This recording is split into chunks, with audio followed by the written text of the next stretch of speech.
大家好，我是超子，今天给大家分享一下炖牛肉的技巧。不用高压锅，软烂入味，不腥也不柴。炖牛肉选肉时最好带一点肥肉，肥瘦相间，炖出来才香。首先将买回来的牛肉改刀成大块，切好以后放入盆中，加入清水浸泡，提前浸泡1到2个小时左右，把血水泡出。泡好以后把血水倒掉，再用清水清洗一遍。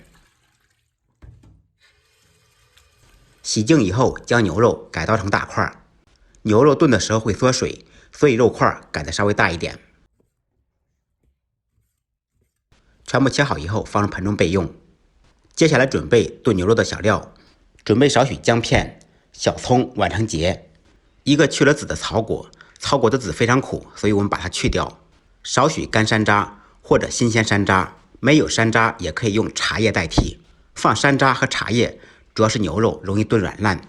2小片香叶，1小块桂皮，少许花椒，2个八角，2、3个干辣椒段。起锅做水，冷水下锅放入牛肉。新鲜的牛肉不用焯水，直接炖就可以了。开大火烧开锅，开锅以后撇去浮沫，因为我们直接炖，所以浮沫必须撇干净。新鲜牛肉焯水炖的话，鲜味减1半，而且炖出来吃着发柴。浮沫全部撇净以后，放入准备好的小料，放入1小块冰糖，先不要放盐，先放盐的话，同样吃着会发柴。用中小火炖50分钟左右，最好用砂锅炖，砂锅炖肉味道更香。利用炖肉的时间，我们准备一个土豆，切成厚片，再改刀成滚刀块。切好以后放入清水中清洗一下，洗掉表面的淀粉，然后控水备用。准备一个可爱的西红柿，同样切成小块。另起锅做少许油，油温5、6成热，下入切好的土豆块，在锅中炸约2分钟左右，将土豆表面炸至金黄。土豆经过油炸，炖出来吃着更香，而且炖的时候不容易炖烂。炸好以后捞出控油。牛肉已经炖了50分钟了，掀开盖子，满屋飘香。现在用筷子已经能插动了，但是还不够软烂，把炖牛肉的小料捡出来，放入炸好控油的土豆，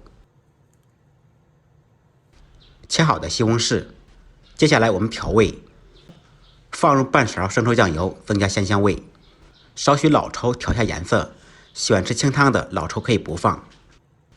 1小块豆腐乳，适量的盐，胡椒粉。继续开中小火炖15分钟到20分钟左右，把牛肉彻底炖软烂，炖入味。又炖了20分钟，这个时候汤汁已经变得粘稠，牛肉又香又软烂。炖的时候还可以放入自己喜欢吃的蔬菜或者粉条，吃完肉用汤汁拌饭、煮面条，那真的是嗷嗷香。最后再给它扣一顶绿帽子，撒上少许迷人的小葱花或者香菜，一道家常版的西红柿土豆炖牛肉就做好了，软烂入味，不腥不柴，连汤汁一起喝。